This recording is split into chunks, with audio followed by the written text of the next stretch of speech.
नमस्कार मैत्रिणींनो, ज्योत्स्ना रेसिपीमध्ये आपले खूप खूप मनापासून स्वागत आहे। आज आपण पोह्यांच्या इडल्या आणि सांबार आणि चटणी कशी बनवायची ते बघूया। तुम्ही बनविलेला आहे का कधी पोह्यांच्या? लवकर बनतात, पाहुणे आले तर आपण झटपट बनवू शकतो। पोहे बनवण्यापेक्षा हे सहज सोपं आहे। बघा, मी आता येथे साहित्य घेतलेलं आहे। 1 वाटीनं जाड पोहे, कांदे पोहे करतो की नाही ते पोहे घेतलेले आहे। तर हे जाड 1 वाटी घेतलेले आहे। रवा घेतलेला आहे, हा बारीक रवा आहे अर्ध वाटी, आणि 1 वाटी मी ताक घेतलेला आहे। अर्ध वाटी तुम्ही दही पण घेऊ शकता, पण तुम्ही ना अर्ध वाटी दह्याचं 1 वाटी असं ताक करून घेतलेलं आहे। आता ना मी येथे ना हे 1 वाटी पोहे छान स्वच्छ आपल्याला हे 3 वेळा पाण्याने धुवून घ्यायचे आहे। छान म्हणजे थोडे घासूनच धुवायचे आहे असे। बघा, या पद्धतीने थोडे 3 वेळा धुवून घ्यायचे आहे। आणि बघा किती थोडं असं काळं पाणी निघतं, आणि मग पाणी काढून घ्यायचं आहे। आणि मग आपल्याला याला ना बघा, मी 3 पाण्याने स्वच्छ धुवून घेतलेले आहे। आणि आता आपल्याला हे झाकून 2-3 मिनिटापर्यंत ठेवायचे आहे या पद्धतीने। म्हणजे हे छान बघा मुरून जातात। बघा किती छान असे मस्त मुरून गेलेले आहे। आता मी इथे मिक्सरचं भांडं घेतलेलं आहे, त्यामध्ये ना हे पोहे टाकून घेत आहे आणि हे पूर्ण टाकून घ्यायचे। तुम्ही 2 वेळा पण करू शकता बारीक। आता आपल्याला हे ना थोडं वाटून घ्यायचं आहे, परंतु मी ना एकच वेळा केलेला आहे बारीक। 2 वेळा केलं तर अजून सोयीचं होतं। तर हे मी 1 वाटी ताक घेतलेलं आहे, तर अर्ध ताक आता टाकत आहे आणि मग एकदा फिरवून घेते अजून। आणि त्यानंतर मग आपल्याला हे अर्ध वाटी राहिलेलं ताक पुन्हा टाकून घ्यायचं आहे आणि फिरवून घ्यायचं आहे। लक्षात ठेवायचं, यातनं म्हणजे गुठळ्या राहिल्या नाही पाहिजे, प्लेन असं वाटून घ्यायचं आहे। बघा, या पद्धतीने असं बारीक वाटून घ्यायचं आहे। मी 1 वाटीनं ताक वापरलेलं आहे आणि थोडं 2-3 चमचेनं पाणी वापरलं होतं मी थोडं। बघा, या पद्धतीने असं आपल्याला हे वाटून घ्यायचं आहे। छान प्लेन झालं पाहिजे आणि बघून घ्यायचं 1-2दा, प्लेन होईपर्यंत आपल्याला असं हे छान वाटून घेतलेलं आहे मी।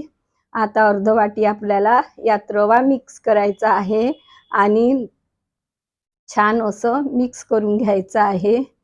बघा, या पद्धतीने रवा पण आपण मिक्स करून घेऊया व्यवस्थित।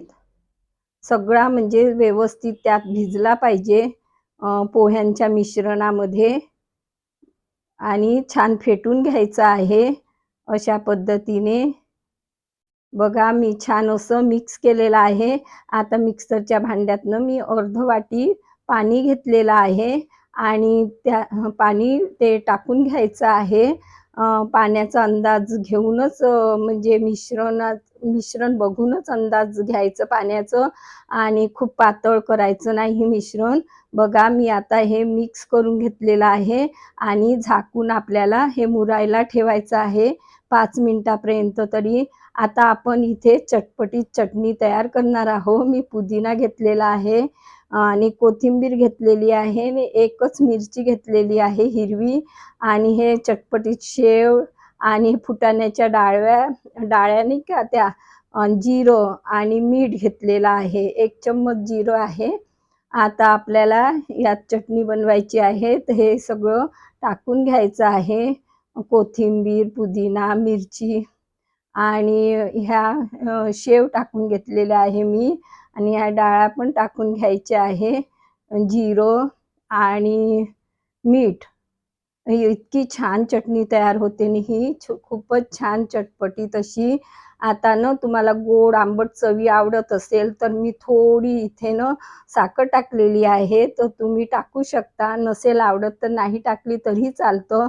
2 चमचे मी दही टाकलेलं आहे आणि मग एकदा ना असं मी हे म्हणजे फिरवून घेतलेलं आहे. त्यानंतर थोडं पाणी टाकलं. अजून मला कसं पातळ चटणी छान वाटते, तर पाणी टाकून अजून 2-3 चमचे पाणी टाकून मी अशी छान पातळ अशी चटणी तयार करून घेतलेली आहे. बघा किती छान अशी चटणी तयार झालेली आहे. तुम्ही अशी पण खाऊ शकता, परंतु आपण थोडा तडका दिला तर अजून छान चटपटीत अशी चटणी तयार होते. तर मी हे छोट्या पॅनमध्ये तेल गरम करून घेतलेलं आहे. चटणीमध्ये ना तेल बिलकुल कमीच म्हणजे तडका देताना टाकायचं. थोडंसं जिरं टाकलेलं आहे. जिरं छान तडतडलं तर एक मिरची टाकलेली आहे आणि मी ना हे कढीपत्त्याचे पानं असं म्हणजे पानं वाळतात ना ते भरून ठेवून देते. धुवून वगैरे असं तयार करून ठेवत असते. तर आपल्याला वेळेवर कसं पानं टाकता येतात कढीपत्त्याचे. आणि बघा मी ते तडका टाकून घेतलेला आहे आणि छान असं चटणी तयार झालेली आहे. कधी पण चटणीतनं तडक्याचं तेल कमीच घ्यायचं तडक्यासाठी. आता मी हे इडली पात्र घेतलेले आहे. त्याला ना आपण तयारी करून घ्यायची आहे. प्रथम ना तेल लावून घ्यायचं. कसं तेल लावून असलं की मिश्रण आपल्याला झटपट असं भरता येतं. आणि तिकडे मी इडली पात्र ठेवलेलं आहे पाणी गरम करायला. त्यामध्ये ना मी थोडीशी चिंच पण टाकून देत असते, म्हणजे कसं काळं पडत नाही भांडं. आता हे बघा मिश्रणही आपलं छान असं तयार झालेलं आहे. बघा छान मुरलेलं आहे. आता ना चवीपुरतं मीठ टाकायचं आहे आणि मिश्रण मिक्स करून घ्यायचं आहे. मी चिमूटभर सोडा घेतलेला आहे, खायचा सोडा. तर हा ना चिमूटभर आपल्याला टाकायचा आहे. खूप टाकायचंही नाही, चिमूटभर होऊन जातो. बघा आणि हे मिश्रण छान एकाच डायरेक्शननी छान असं ढवळून घ्यायचं आहे. म्हणजे ना हे मिश्रण छान हलकं होतं. बघा मस्त असं मिश्रण तयार झालेलं आहे आपलं. आता आपण म्हणजे ह्या भांड्यांमध्ये प्लेटांमध्ये हे एक-एक असं भरून घ्यायचं आहे. अ, आपलं म्हणजे खूप जास्त भरायची नाही, कारण की ह्या थोड्या फुगून येतात अशा. तर बघा म्हणजे थोडी जागा ठेवायची आहे. या पद्धतीने असं भरून घ्यायचं आहे. मी सर्व भरून घेतलेले आहे अशाच अ, प्लेटांमध्ये या आपल्या इडलींच्या. आणि इथे मी पाणी गरम करायला ठेवलं बघा.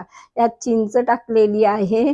पाणी न लक्षात ठेवायचं आहे, की खळखळ असं उकळी आल्यानंतरच आपल्याला हे प्लेटा ठेवायच्या आहे. मी सर्व प्लेटा ठेवून घेतलेल्या आहे आणि त्यावरनं मी असं वजन ठेवलेलं आहे आणि 15 मिनिटं मी हे शिजवून घेतलेलं आहे. बघा छान आपल्या इडल्या तयार झालेल्या आहे.